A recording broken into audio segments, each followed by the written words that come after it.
So hello guys, आप देख सकते हो द फंक्शन ब्लूप्रिंट के एक और क्वेश्चन के साथ है हम लोग। और हम मिससेलेनियस टाइप के कुछ क्वेश्चंस कर रहे हैं। तो यहाँ पर हमारे पास एक फंक्शन गिवन है एफ ऑफ एक्स, जो कि यहाँ पर एक पॉलिनोमियल है।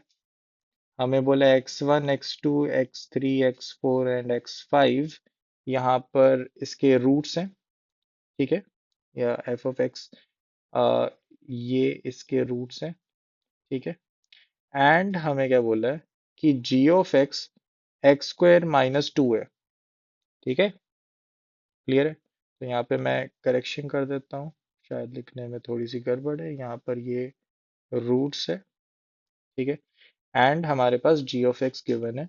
तो हमें बोला है देन आप इसकी वैल्यू बता दो इज इक्वल टू। ठीक है, तो बहुत ही सिंपल सा लगता है पहली बार में ये सवाल देखना कि हाँ ये रूट्स है।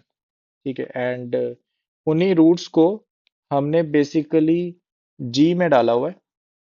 एंड जी से फिर वैल्यू निकाल के आउटपुट आंसर निकालना है हमें। ठीक है, बट अगर तुम सोचते हो कि इनको डायरेक्टली निकालना है ना, जो कि आसान बात नहीं है, सोच के देखो, क्या तुम इस इक्वेशन के सारे रूट्स निकाल सकते हो? अब बात आ जाती है कि 5 डिग्री की इक्वेशन जिसमें कोई ऐसा पैटर्न भी नहीं है कि आप इसको रिड्यूस कर सको, क्या आप पांचों रूट्स निकाल सकते हो? बिल्कुल भी नहीं। सो सबसे जो इजीएस्ट वे हमें शुरुआत में सोचता है वो वाला तो यहाँ पे नहीं चलना कि x1 x2 x3 x4 मैं निकाल लूँ। ठीक है, ये रूट्स नहीं निकलने वाले हैं। तो क्या तरीका हो सकता है इसको सॉल्व करने का? तो यही सोचना है। सोच के देखो क्या हो सकता है, what are the possible ways to solve this question. ठीक है, देखो, सिंपल सी बात है कि मैं अगर सारे रूट्स नहीं निकाल सकता तो मुझे कुछ ऐसा तरीका ढूंढना है कि मैं इसको कैलकुलेट कर सकूं एंड इसको कैलकुलेट कर सकूं। तो आपका पहला फोकस होना चाहिए कि क्या ये दो चीजें मैं कैलकुलेट कर सकता हूं। अगर कर सकते हो तो बहुत बढ़िया, हो जाएगा सॉल्व।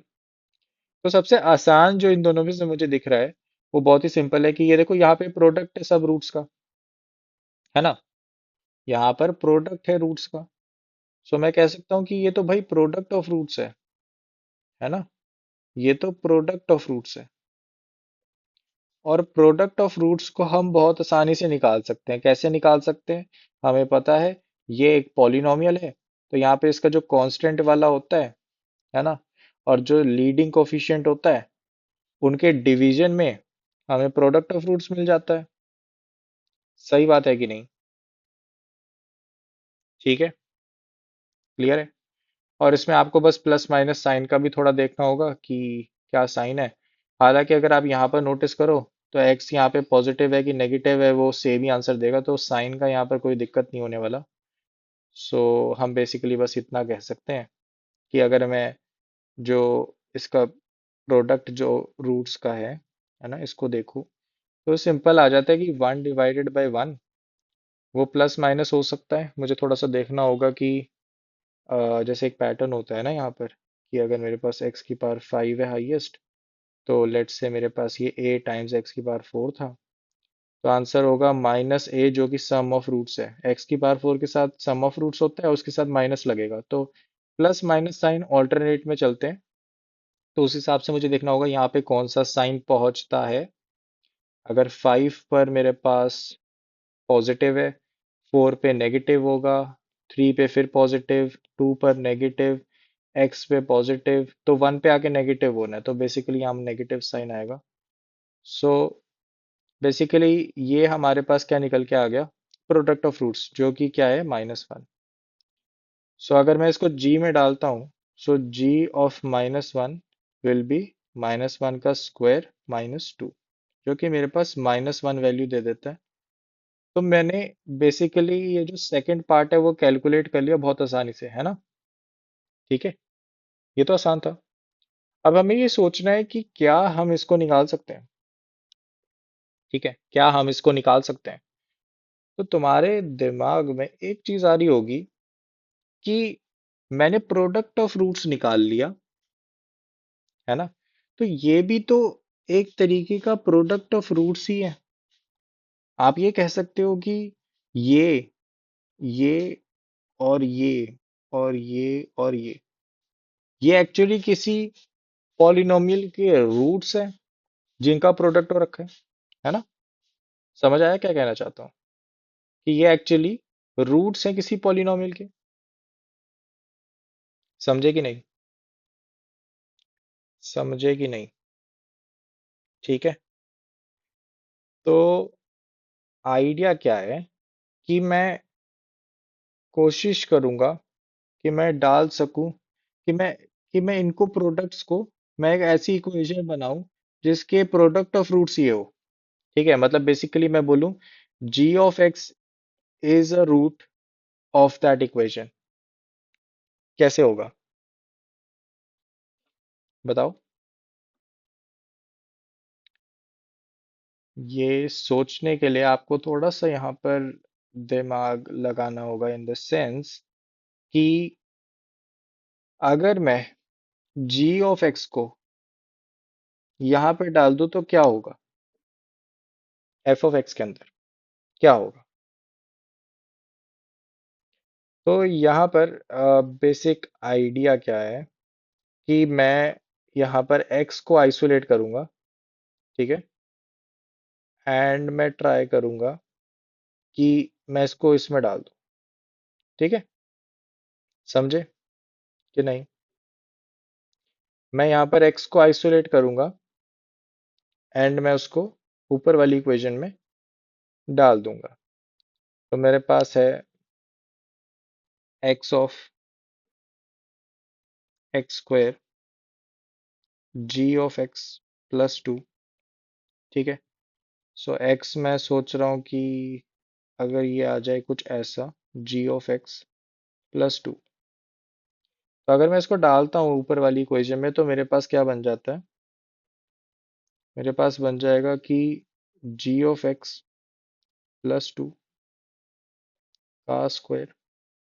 ठीक है, sorry power five plus g of x plus two की power two and plus one. ठीक है। तो बेसिकली अब मेरे पास ये एक एक्सप्रेशन बन चुका है एंड अब इस एक्सप्रेशन के हिसाब से हमें सोचना है कि प्रोडक्ट, अब इसका जो प्रोडक्ट होगा ना वो जी की टर्म्स में होगा। समझ पाए? अब जो प्रोडक्ट है वो जी की टर्म्स में होगा। ठीक है। सो ये बेसिक, अगर तुम्हें ये समझ नहीं आया मैंने क्या करा, तो ये एक टॉपिक का कॉन्सेप्ट है विच इज ट्रांसफॉर्मेशंस। सो बहुत बेसिक है ये, हम पढ़ते हैं क्वाड्रेटिक इक्वेशन वाला जो हमारा 11वीं का चैप्टर होता है बिल्कुल स्टार्टिंग में। सो वहाँ पे हम ट्रांसफॉर्मेशंस पढ़ते हैं एंड उसी कॉन्सेप्ट को यहाँ पर यूज कर रहे हैं। ठीक है। सो अब अब आपको निकालना है कि इसमें प्रोडक्ट ऑफ रूट्स क्या होगा। ठीक है। तो मैं इसको सिंपलीफाई करने की ट्राई करता हूँ। मेरे पास आ रहा है कि g of x plus to, ये तो मेरे पास है ही एक, इसका स्क्वायर एंड एक रूट में पड़ा है मेरे पास g of x plus two and मेरे पास यहाँ पर g of x plus two plus one. अब देखो बार बार मैं जी ऑफ एक्स लिख रहा हूँ, इसकी जगह हम एक वेरिएबल यूज कर सकते हैं, लेट्स से वाई। ठीक है। ताकि चीज़ें थोड़ी सी सिंपल हो जाए। तो मैं क्या कह सकता हूँ, ये है हमारे पास y square four y plus four, यहाँ पे रूट में हमारे पास वाई प्लस टू है एंड मेरे पास यहाँ पर y plus two plus one है। ठीक है। सो यहाँ पे आप देख सकते हो कि अभी भी ये पॉलिनोमियल फॉर्म में नहीं है, तो हमें इसको पॉलिनोमियल फॉर्म में लाना पड़ेगा। तो हम बेसिकली यहाँ पर स्क्वायरिंग करने वाले तो जीरो के बराबर रख देते, सोचने के लिए आसान रहेगा। सो अब हम बेसिकली क्या करेंगे कि हमारे पास y square plus four y plus four है और हमारे पास यहाँ पर रूट में वाई प्लस टू है एंड बाकी सब दूसरी साइड ले जाते हैं, तो माइनस वाई माइनस थ्री है हमें दोनों साइड स्क्वायरिंग करनी पड़ेगी। सो लेट्स स्क्वायर, तब जाके रूट हटेगा। तो हमारे पास क्या निकल के आया कि हमारे पास y square plus 4y plus 4 का स्क्वायर, देन हमारे पास y प्लस 2 बन गया यहाँ पर तो, और हमारे पास यहाँ पर बन गया Y square minus Y square plus 6y plus 9। ठीक है। तो अगर तुम अब देखते हो तो ये एक्चुअली y प्लस 2 की पावर 5 है ना। अगर मैं थोड़ा सा रिवर्स में सोचूं तो ये बेसिकली y प्लस 2 का होल स्क्वायर है, और उसकी पावर 2 हो रखी है, तो ये बेसिकली मल्टीप्लाई होगा और ये फैक्टर एक आ गया तो ऐड हो जाएगा, तो बेसिकली 5 है। तो यहाँ पर आप ऐसे सिंप्लीफाई कर सकते हो इसको। ठीक है। एंड अब अगर आप सोचते हो कि ये कैसा पॉलिनॉमियल बनेगा, तो वो सोचना आसान है, मेरे को पूरा लिखने की भी जरूरत नहीं है, ये सोचना आसान है। बताता हूँ कैसे। So minus sign and minus 9। ठीक है। अब देखो, आपको पता है कि ये जो खुलता है ना, ये बेसिकली बाइनोमियल एक्सपेंशन है। तो y की पावर 5 बनेगा और ऐसे ही कुछ टर्म्स आएंगी, और लास्ट में 2 की पावर 5 पॉजिटिव में आता है। इतना तो पैटर्न सबको पता लग जाता है। तो 2 की पावर 5 लास्ट में बनेगा, एंड यहाँ नेगेटिव का -9 है ना, -9 है। एंड आपको पता है यही कांस्टेंट टर्म्स है इस पूरे इक्वेशन में, तो आप कांस्टेंट टर्म पे ही फोकस रखो, और लीडिंग कोफिशिएंट 1 है ना, y की पावर 5 आएगा। सो बेसिकली आपने पैटर्न देखा कि y की पावर 5 है और कुछ टर्म्स आएंगी, 2 की पावर 5 आएगा, and minus Y square minus 6y minus 9 equal to 0। तो आप बेसिकली देख सकते हो कि यहाँ पर आपका आंसर क्या आएगा कि 2 की पावर 5 माइनस 9 इसकी कांस्टेंट टर्म है, लीडिंग कोफिशिएंट 1 है, एंड आपके पास जो इसका साइन है, साइन सोचना पड़ेगा अब तो, है ना। तो इसका जो साइन है वो आपके पास क्या आएगा, सोच के देखो। इसका जो साइन है आपके पास क्या आएगा, हमने पहले भी निकाला था, नेगेटिव साइन आता है ना। ठीक है। सो आपको पता लगा कि ये 32 - 9, ठीक है, 32 - 9 माइनस साइन के साथ है, तो बेसिकली ये माइनस का 23 है। ठीक है। क्लियर है। तो माइनस का 23 क्या है, it is the product of roots, it is the product of roots. But इसके अब रूट्स क्या थे, इसके रूट्स थे g(x1), g(x2), g(x3), g(x4) and g(x5). इन पांचों का प्रोडक्ट -23 है। अगर आपको ये ट्रांसफॉर्मेशन समझ नहीं आया ना कि मैंने आखिर x को आइसोलेट क्यों किया, है ना, तो आपको ये सोचना चाहिए कि लेट्स से अगर x1 सोचते हो आप, तो बेसिकली आप एक वेरिएबल की जगह एक अदर फंक्शन इंट्रोड्यूस कर रहे हो with same input. So basically आपके पास x1 x2 x3 x4 x5 की जगह आप क्या कर रहे हो कि x1 की जगह मैंने g(x1) डाल दिया।